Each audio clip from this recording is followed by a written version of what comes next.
우리는 모두 희소식을, 좋은 소식을 듣기를 기다리고 있습니다. 기다리고 기다립니다. 감으로서 땅이 갈라질 때 비가 온다는 소식, 아픔과 고통 가운데 있을 때 아픔이 다 해결됐다는 소식, 이게 좋은 소식, 희소식입니다.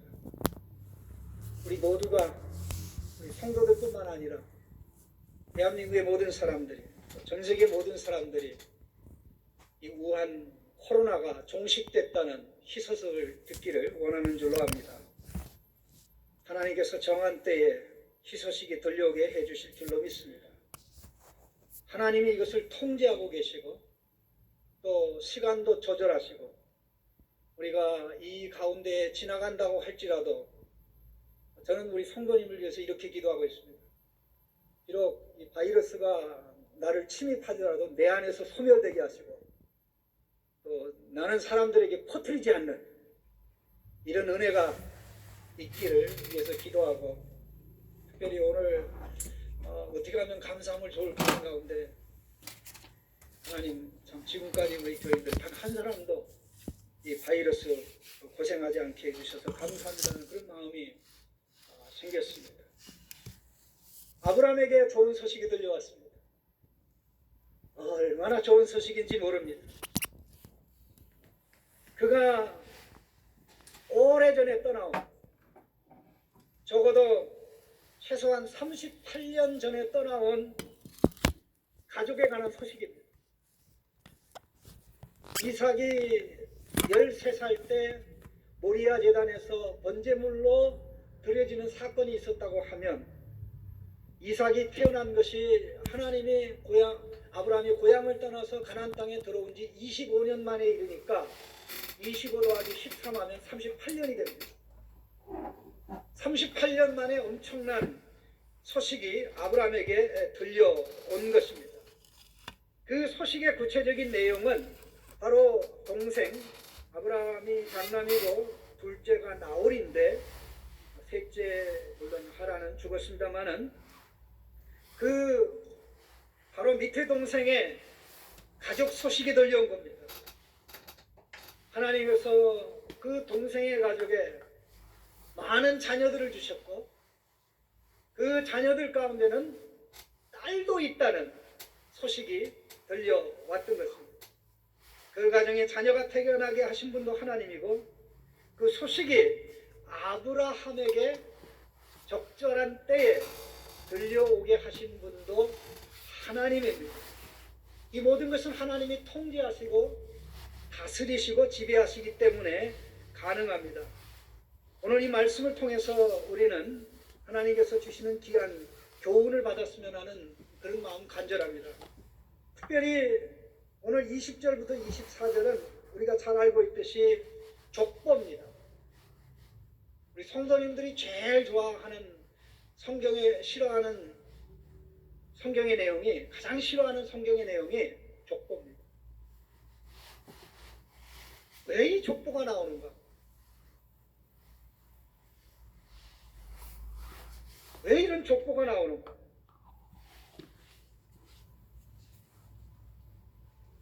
창세기를 읽으면서 이 부분을 아마 눈여겨보신 분이 많지 않을 것입니다.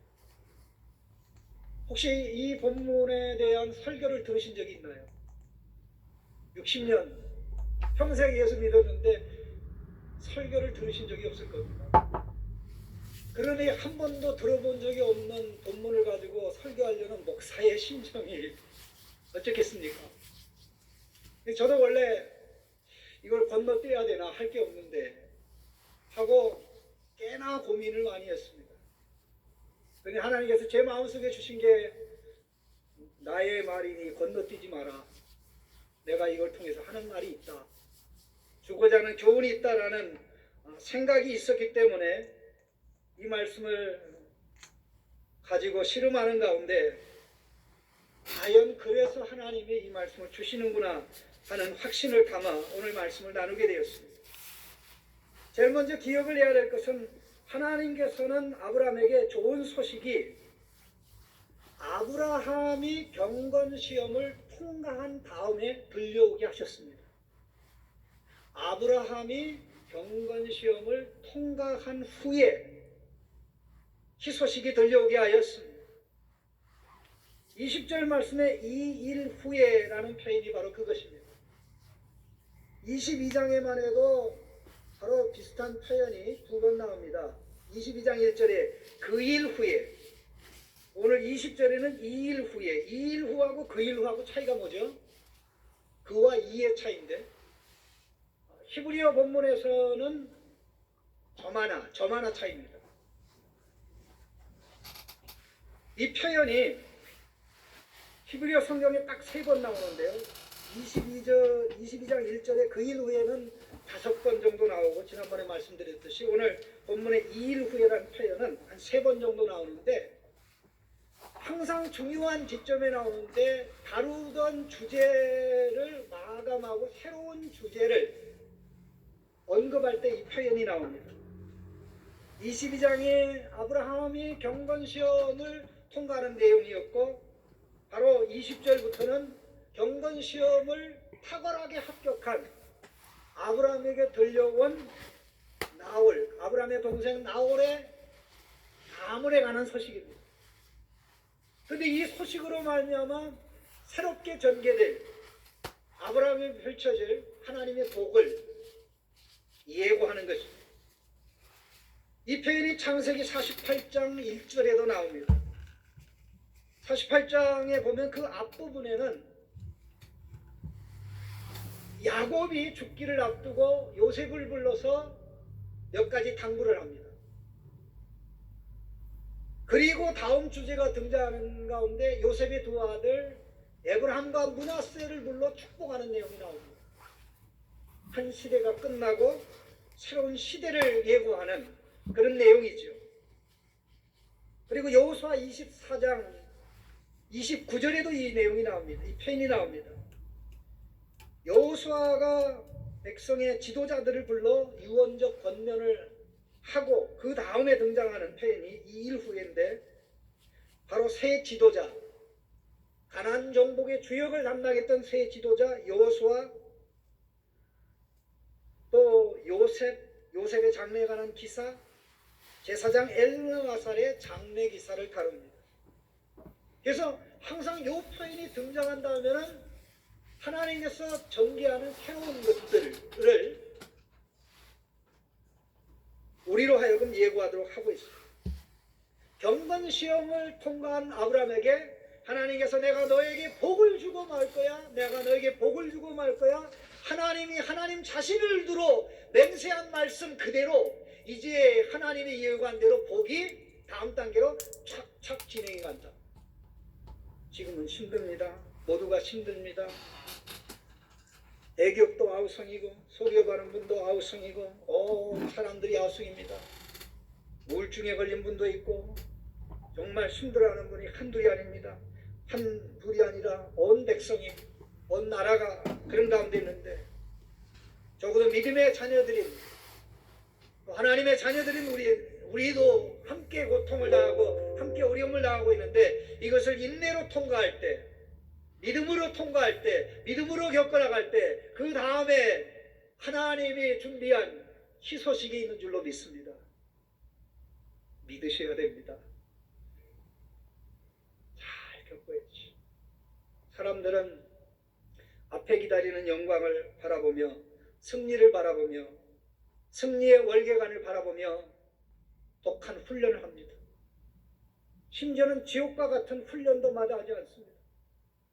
시상대에 내가 서서 그 영광의 월계관을 받을 순간을 생각하면서 참고 견디고 훈련하고 지옥 훈련이라도 기쁨으로 나아가듯이, 하나님께서 아브라함에게 정말 혹독한 훈련, 그 아들을, 하나밖에 없는 아들을 하나님께 번제로 드리라는 이 혹독한 훈련이 끝날 때, 이 시험을 성공적으로 마칠 때 하나님께서 그래 잘했어, 너 100점이야 라고 선언하신 후에 하나님께서 38년 만에 아브라함에게 희소식이 들려오게 하셨던 것입니다. 이게 믿음입니다. 우리의 끝에는, 믿음의 길의 끝에는 항상 좋은 것이 기다리고 있습니다. 믿음으로 기다리고 인내하여 나아가는 삶의 끝에는 항상 하나님께서 예비한 위대한 복이 기다리고 있습니다. 우리가 이것을 믿는다면 우리 이 우한 코로나를 대처하는 방법이 불신자와는 다를 것입니다. 건강상 유의할 것 다 유의하겠지만 손도 더 열심히 닦고 또 마스크도 착용하고 또 가급적으로 거리를 들고 나가야 되겠지만, 그럼에도 이 모든 우울증에 빠질 수 있는 상황에 사람들에게 힘을 주고 용기를 줄 수 있는 사람은 다른 사람이 아니라 하나님의 아들딸인 저와 여러분인 줄로 믿습니다. 자, 그런데 놀라운 사실은 하나님께서 동생 나홀의 가족 소식이 들려오는 시간을 조절하신 것입니다. 그러면 동생 나홀에게 그동안 38년 동안 무슨 일이 있었습니까? 바로 그것은 자기가 동생을 떠났을 38년 전만 해도 먼저 결혼한 자신도 자식이 없었고 동생도 자식이 없었습니다. 먼저 부름받아 이 세상을 떠난 막내에게는 자식이 있었죠. 그런데 그 38년 사이에 하나님이 자식들을 얼마나 많이 줬는지 아들이 본처를 통해서 아들이 8명, 그 다음에 첩을 통해서 아들이 4명, 도합 12명의 아들을 주신 거예요. 21절 22절이 8명의 아들에 관한 이름이 쭉 나옵니다. 우스, 부스, 아람의 아버지 그무엘, 게셋, 하소, 빌다스, 이들람, 부두엘. 그리고 그것도 부족해서 24절에 보면 또 첩을 통해서 4명의 아들을 낳죠. 그런데 가만히 생각해 보십시오. 이렇게 동생에게 아들이 12명이 한다스죠. 한다스가 날 때 아브라함에게는 자식이 몇 명이 있었습니까? 첩을 통하여 난 이스마엘과 아내를 통하여 난 이삭밖에 없었죠. 많이 생각해 보세요. 누가 자녀의 복을 더 받았습니까? 세상 사람들은 누가 자녀의 복을 더 받았다고 얘기하겠습니까? 나홀이 고향을 떠나지 않은 나홀이 더 받았다고 하겠습니까?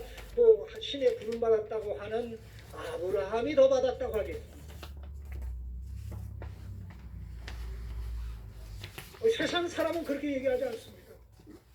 우리는 둘밖에 나지 않았지만 아브라함이 더 복받았다고 얘기하겠지만, 그러나 세상 사람들 그렇게 얘기하지 않죠. 그러나 이게 우리가 남이니까 그렇게 얘기하는 것이, 내 자신일 때 내 자신이 동생이 12명의 자식을 낳는데 나는 달랑 둘밖에 없는 아브라함의 입장에서 볼 때도 내가 복을 더 받았다고 얘기하겠습니까? 그렇게 얘기하기는 힘듭니다. 그렇게 얘기하기는 힘듭니다. 그런데 하나님이 분명 동생에게 이렇게 많은 자식을 주고 이런 역사를 하셨지만, 이 소식이 아브라함에게 들려오는 타이밍을 하나님이 기가 막혀 맞췄다는 거예요.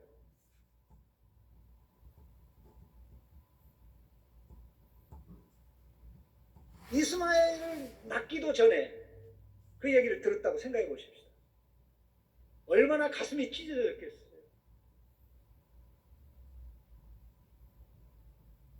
아니 뭐 하나님이 나한테 뭐 내 자손이 하늘의 별과 같이 땅에 모래같이 많겠다고 하는데 동생은 뭐 집을 떠나지도 않고 혼자 남았고, 나는 하나님의 말씀 받아 여기 와서 이렇게 고생하고 그러는데 하나님 말도 안 돼. 하나님이 나한테 준다는 복을 착각하고 내 동생 나홀한테 준 게 아니야? 아 이럴 수 없어 라고 상처받을 수 있겠죠. 그러나 이거보다 더 힘들고 고통스럽고 아팠던 것은, 이런 소식을 아브라함이 미리 다 알고 있었다면 어떻게 이삭을 재단에 들이나는 하나님의 명령을 받을 때 순종할 수 있으며 이스마엘을 내보내라고 했을 때 어떻게 하나님께 순종할 수 있습니까?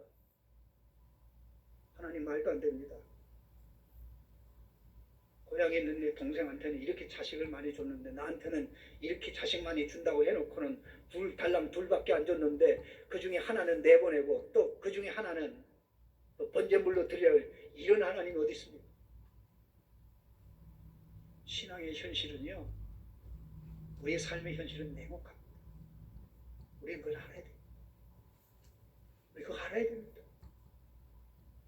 믿음 생활하면 장미꽃 길 양탄자가 깔려있는 것처럼 모든 게 무조건 잘 될 거야. 눈에 보이는 대로 잘 되고 평안하고, 불신자가 볼 때 야, 예수 믿으니까 저 가정은 잘 되는 것밖에 없고 안 되는 건 없구나. 저 사람은 병도 안 걸리고 저 사람은 고통도 없고 저 사람은 안 되는 일도 없고 잘 되는 것만 있구나. 그렇다면 예수 안 믿겠다는 바보 멍터우리가 세상에 어디 있겠습니까?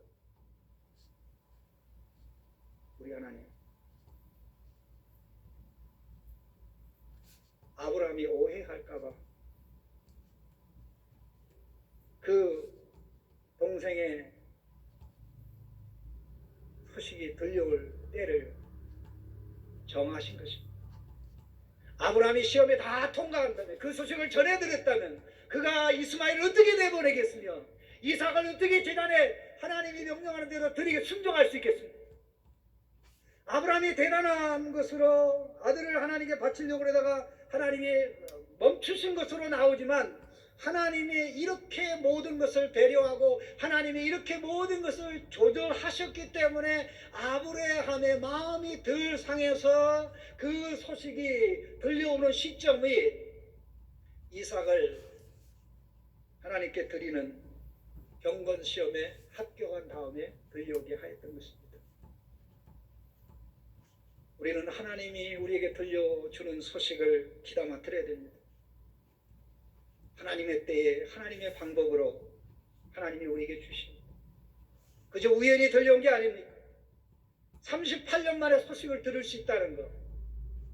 그 당시에 전화가 있는 것도 아니고 우체부가 메일을 전해주는 것도 아니고, 38년 전에 아브라함이 떠났는데 아브라함이 가나안 땅 도대체 어디에 사는지 알 게 뭡니까?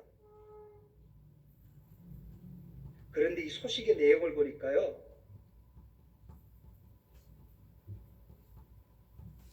8명의 아들, 첩을 통해서 4명의 아들, 12명이 낳았다고 얘기하는데, 특별히 이 기록을 보면 손자들에 관한 8명의 아들, 그 다음에 첩을 통해 난 4명의 아들 중에 그 손자들에 관한 기록이 하나도 없는데, 손자에 혹은 손녀에 관한 기록이 딱 한 사람만 나와요.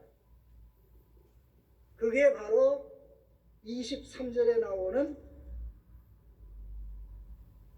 부두엘은 리브가를 낳았다는 언급입니다. 리브가는 딸인데 부두엘은 8명의 아들 중에 막내입니다. 8명의 아들들이 첫째부터 7째까지 어떤 자식을 낳는지에 관한 것은 없어요. 다만 그무엘에 대해서 아람의 아버지라고 표현할 뿐. 근데 원래 23절에 부두엘은 리브가를 낳았고는 23절 맨 앞에 나오는데 우리말 성경에는 맨 뒤에다가 집어넣었어요. 원래 원문에는 앞에 나옵니다. 부두엘은 게 보십시오. 22절 맨 끝이 부두엘이 아닙니까? 네, 근데 부두엘은 리브가를 낳았다. 그런데 이 8사람은 아브라함의 형제 나홀의 아내 밀가가 낳은 자들이다. 이렇게 되어 있습니다. 그러면 이 내용을 히브리어 원문 순서대로는 이렇게 낳았는데 부두엘이 리브가를 낳았, 그 리브가는 딸이란 말입니다. 그런데 이 아브라함이 이 소식을 들을 때 눈이 번쩍 뜨는 게 뭡니까? 딸 낳았다는 딸, 손녀. 왜 그게 희소식입니까? 왜 아브라함의 눈이 번쩍 뜹니까?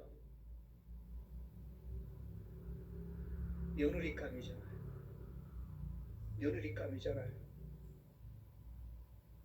이게 우연히 들려온 소식일까요? 하나님 때를 맞추고 시기를 맞추고 아브라함은 자기 아들을 가나안 땅 여인과 결혼시킬 수가 없어요. 앞으로 하나님이 멸망시킬 가나안 족속과 결혼시킬 수 없죠. 가나안에 살고 있는 여러 지파, 헷 사람이든지 브리스 사람이든지 그들과 결혼시킬 수가 없습니다.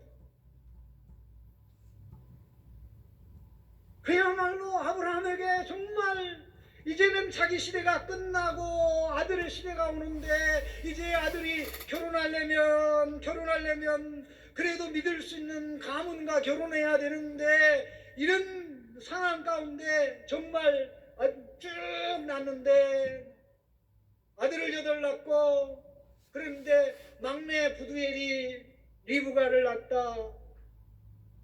근데 이상해요. 왜 이상하냐면요. 족보를 언급할 때는 족보에는 여성분들 죄송합니다만은 여성은 거의 족보에 이름이 기록이 안 됩니다. 성경에. 이름이 안 돼요.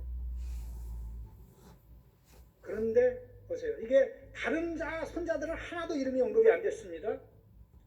그러면 부두엘 막내 8째가 난 부두엘이 난 리브가는 첫째 딸이냐? 그것도 아닙니다. 부두엘은 사실 아들을 낳았어요. 그 아들이 누구냐면 우리가 잘 알고 있는 야곱을 그렇게 고생시킨 야곱의 외삼촌 라반입니다. 라반이 리브가의 오랍입니다. 자, 24장 보세요. 24장에 보시면 29절 리브가에게 오라버니가 있으니 이렇게 나오죠. 리브가에게 오라버니가 있어 그의 이름은 뭐라? 라반이라. 50절에 보면 라반과 부두엘이 대답하여 그 다음에 55절에도 리브가의 오라버니와 그의 어머니가.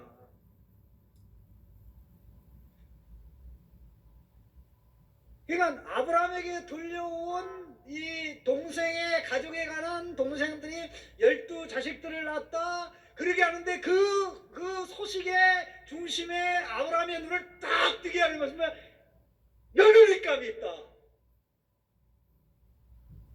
이게 우연일까요? 우리 하나님 너무 멋있습니다. 저는 우리 모든 것을 통제하시고 다스리시고 관리하시는 주권적인 하나님을 믿습니다. 작은 것도 하나님이 통제하시고 큰 것도 통제하시고 보이지 않는 것도 통제하시고 보이는 것도 통제하시고 개인만이 아니라 단체도 국가만이 아니라 전 세계를 다 지배하고 이끌어가는 하나님이 우리의 아버지인 것, 저의 아버지인 것, 우리 성도님들의 아버지인 것을 믿습니다.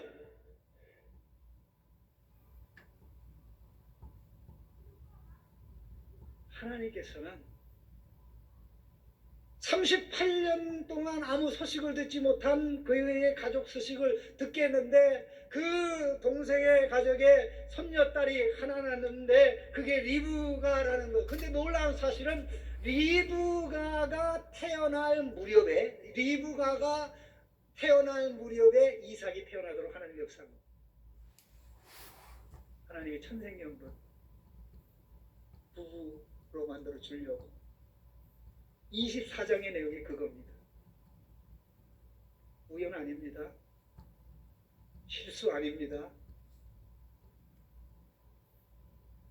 이러한 소식이 있었기 때문에 아브라함은 이제 내가 내 아들의 며느리를 얻으려면 가나안 땅이 아니라 내 고향 동생의 집으로 사람을 보내야 된다는 것을 나중에 깨닫게 된 거예요. 사랑하는 성도 여러분, 우리 하나님은 우리가 보이지 않는 곳에서 우리가 전혀 예상하지 못했던 일을 우리를 복주시기 위해서 하십니다. 내 눈에 하나님이 하시는 일이 보이지 않는다고 원망하고 불평하면 그게 믿음이 아니겠죠. 내 일에 하나님의 일이 보이지 않는다고 하나님이 하시는 일이 보이지 않고 내 주변에 믿지 않는 사람들이 나보다 잘 된다고 하나님은 나에게 복은 안 주고 저 사람들에게 복 줬어 라고 원망할 수 있겠지만 하나님은 그럼에도 불구하고 쉬지 않고 멈추지 않고 보이지 않는 곳에서 은밀하게 당신의 계획에 따라 우리에게 하나님 아들 딸은 우리에게 복을 주시고 주시고자 한 단계, 두 단계, 세 단계 역사하십니다. 그 결과 우리는 예수 그리스도 안에서 하나님의 아들이 되고 딸이 되는 복을 받고 있고, 하나님을 사랑하는 자고 그 뜻대로 부르심을 받은 자들에게는 모든 것이 합력하여 선을 이루도록 하나님은 지금도 역사하고 있습니다. 그러니 지금 힘들고 어렵다고 탄성을 지르고 탄식을 하며 아파하며 괴로워하며 하나님 있으면 도대체 어디 있습니까? 라고 외친다면 그것은 지혜로운 것이 아니겠죠. 터널을 통과할 때는 다 힘듭니다. 자전거를 타는 사람에게 가장 공포의 순간이 언제인지 아십니까? 자전거 타고 터널을 통과할 때가 가장 공포가 상상을 초월합니다. 특별히 그 터널을 통과할 때 대형 트럭이 지나갈 때는 그 천둥 번개 이상의 괴성이 온몸에 전율을 일으킬 정도로 소리가 한번 해보세요.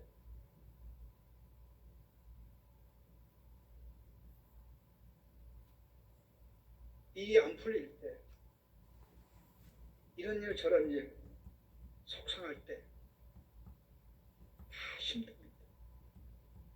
그러나 다음 단계로 가기 위해서 우리는 그 터널을 통과해야 됩니다. 믿음으로. 그때 그 좋은 소식이, 하나님이 한 좋은 소식이 우리에게 들려오는 거죠. 힘을 얻으시기 바랍니다. 믿음으로 가야지. 믿음으로 겪어내야지. 오늘 여기서 예배드리는 성도님이나 집에서 영상으로 예배드리는 성도님이나 우리 하나님 위대하구나. 낙심하지 말아야지. 힘내고 잘 극복해야지. 이런 결심과 각오가 있기를 주님의 이름으로 축원합니다. 하나님 감사합니다. 우리 하나님 위대한 하나님, 모든 것을 주관하시고 섭리하시는 하나님이기에 힘들어도 믿음으로 극복할 수 있는, 아브라함에게 준비하시고 행하신 모든 일들을 보면서 아브라함의 영적 의술을 우리에게 그와 같이 하시는 것을 믿고 나아가기를 원합니다. 인내로 기쁨으로 나아가도록 복 주시옵소서. 예수님의 이름으로 기도하옵나이다. 아멘.